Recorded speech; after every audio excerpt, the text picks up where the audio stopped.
Why did you move to Dubai 1 year ago? I saw Dubai in that way to upgrade my life towards a better lifestyle for my daughter and myself. Namaste.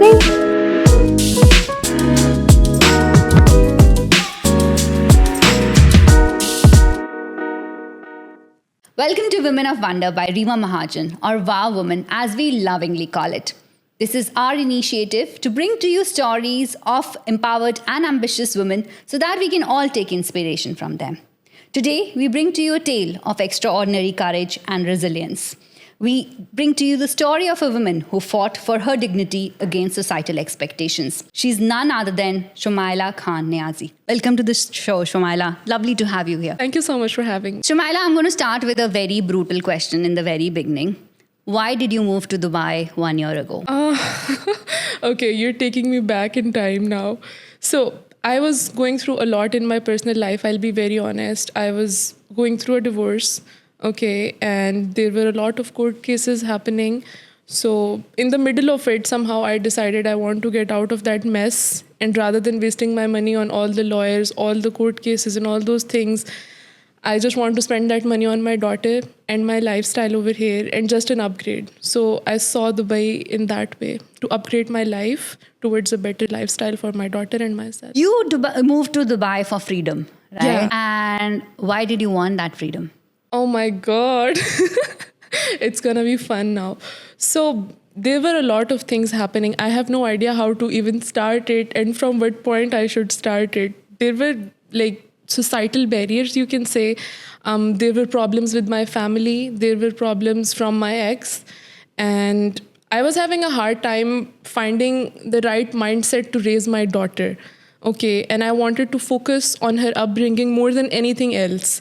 So the freedom of bringing her a good lifestyle, happiness, I was looking forward to that. Shumaila, I follow you on social media. I've seen your hijab pictures previously, but I don't see you wearing that now. I'm a very different person from that time. When I was doing hijab back in Pakistan, I used to do it on and off. Sometimes when I used to go to university or like I used to put my abaya on and that's it.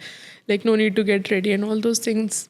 It's fine. I was fine with it. But when I got married, my husband somehow started imposing it on me a lot, like crazy. I couldn't go out with my hijab. I don't know how to explain that situation, but somehow I was extra restricted.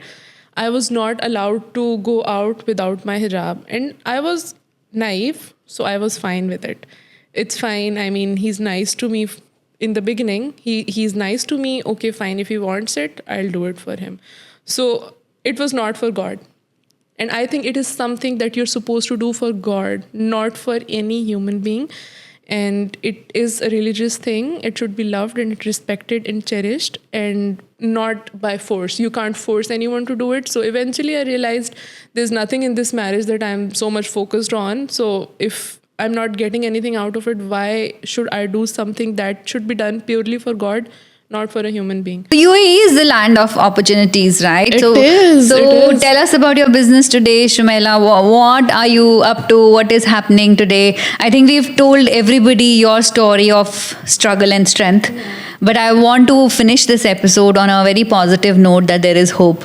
And I think you are the symbol of that hope.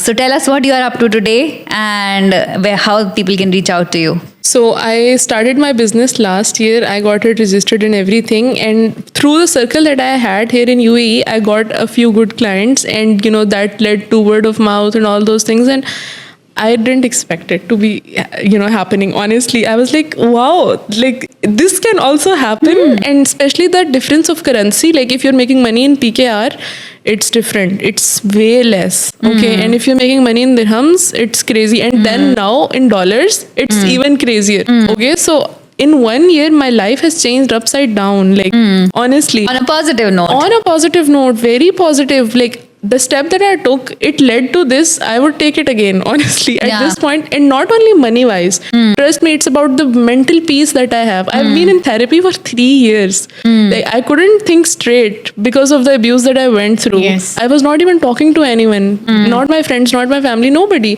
So I had to take it out somewhere. So I was going in therapy. And now my life, I mean, crazy. I'm so happy. My daughter, she is she's growing up so fast, and I see her talking about things and giving opinions, and like it's so overwhelming for me at this point. So last year I got my marketing business registered, and I give marketing services. Along with that, we have a consultancy called Full Time Digital Entrepreneur, and we give consultations, we give live sessions to students, especially girls. And honestly, I got motivated by my own self to give that. Why? Because I know what I've been through, and I know marketing. So that thing has given me courage to step up and do something for myself. So I teach the same thing on my platform also. There are people who book for it. I give them live sessions, and there are like around 8-9 sessions, whatever they want to book. And there are multiple instructors also for other different things. Like for example, if I'm teaching marketing, there are other people who are teaching social media ads. There are people who are teaching Google ads and all those things. And it's doing amazing. All my students, they're happy. We have good reviews.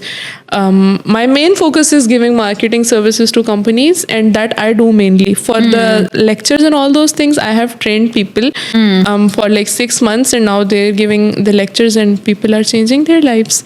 And back in Pakistan, I was only giving sessions for marketing. But coming here has changed in a way where I am giving marketing services to multiple companies.